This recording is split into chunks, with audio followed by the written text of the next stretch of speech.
Hello, welcome back to our channel. For today's video is how to move mail to folder in Gmail. It's just pretty quick and simple, so let's go. So to move email to a folder in Gmail, you can follow these steps. Now, first thing you're gonna do is open up Gmail app on your mobile device.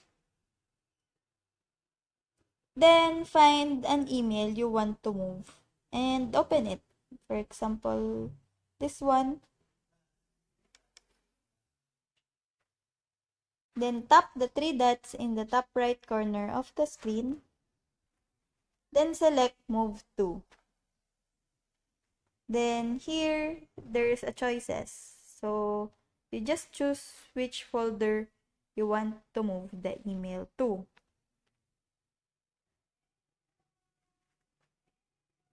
So, it's already moved.